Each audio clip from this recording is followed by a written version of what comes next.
मेरा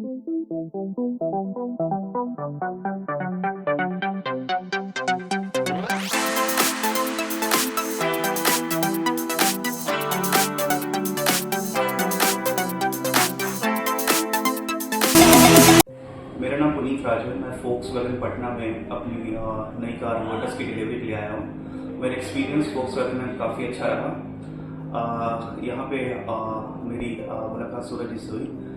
through out experience बहुत अच्छा रहा, क्योंकि जितनी बार भी हमने टेस्ट ड्राइव के लिए बोला like showroom was okay with it कि आप जितना बार चाहो उतनी बार आप लोग टेस्ट ड्राइव ले सकते हो। Even after booking, after paying the bills भी हमने एक बार टेस्ट ड्राइव लिया था। फोक्सवैगन का वर्टस लेने का मेन ऑब्जेक्टिव ये था कि फोक्सवैगन की स्टेबिलिटी और रिलायबिलिटी और इंजन, तो ये सब फैक्टर्स को देखते हुए we went for the virtues. Thank you.